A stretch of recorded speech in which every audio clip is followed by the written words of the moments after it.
So let's talk about Shillong's Smart City project. We've all seen the headlines, right? The announcements, the construction all over the place, but what's actually going on behind that shiny smart label? That's what we're going to dig into today. Wow. This statement, it just gets right to the heart of it, doesn't it? It perfectly captures this feeling that so many people seem to share. This huge gap between the high-tech promise of a smart city and the daily reality of dealing with basics, like traffic and sanitation. It really makes you ask, is this project truly smart? Okay, so let's start with the official number, 78%. That's the figure the government's putting out there. They're claiming that as of July 2025, the project is 78% complete. And, on paper, that sounds amazing. You'd think we're just a stone's throw away from a super efficient, futuristic city. But that's the real question, isn't it? What does that number actually mean in the real world? A percentage on a report is one thing, but does it mean your commute is shorter? Does it mean you have reliable water? How does 78% progress feel on the ground? Let's try to unpack that paradox. And that leads us straight into our first section, the smart city paradox. This is where we put that big 78% number up against the lived, day-to-day reality in Shillong. And here's the thing, the reality on the ground tells a totally different story. While the official reports are talking up all this progress, people are stuck in traffic that feels like it's getting worse, not better. And things like water scarcity, that's a fundamental issue, and it's still a massive headache for so many families. So let's just make this personal for a second. Think about your own day, your drive to work, or getting the kids to school. Does it feel 78% easier? Is your water supply 78% more reliable? This question just cuts through all the noise. The real measure of progress is your own experience. That's what really counts.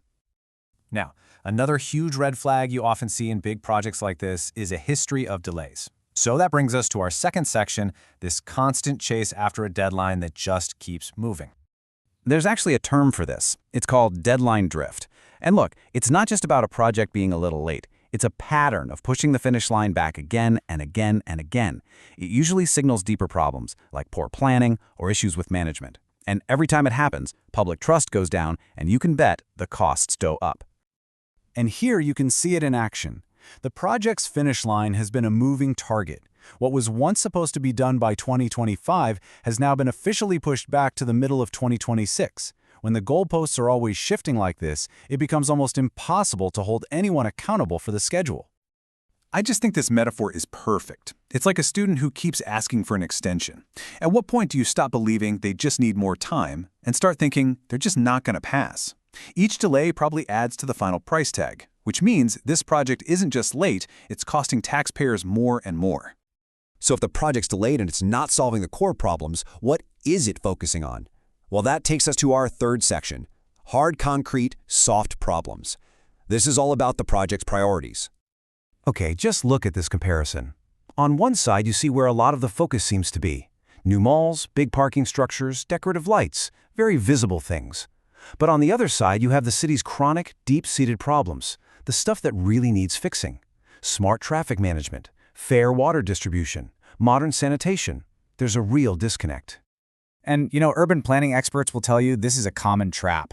It's often easier to focus on hard infrastructure, the concrete and steel stuff. They're tangible, they generate big contracts. The soft systems, the data, the networks, the things that actually make a city smart and improve daily life are less visible. And the big worry is that Shillong's project is choosing the flashy stuff over the stuff that really matters. So where does all this leave us? Well, as citizens, probably the most powerful thing we can do is to start asking the right questions.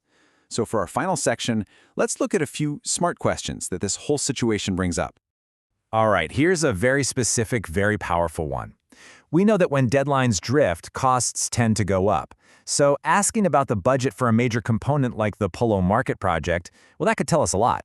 A simple right to information request could reveal a great deal about the project's financial health. And we come right back to this. This is the question for everyone to answer for themselves. The next time you see a headline touting progress, just ask yourself, do I feel it? Is my daily life in this city tangibly better because of this project?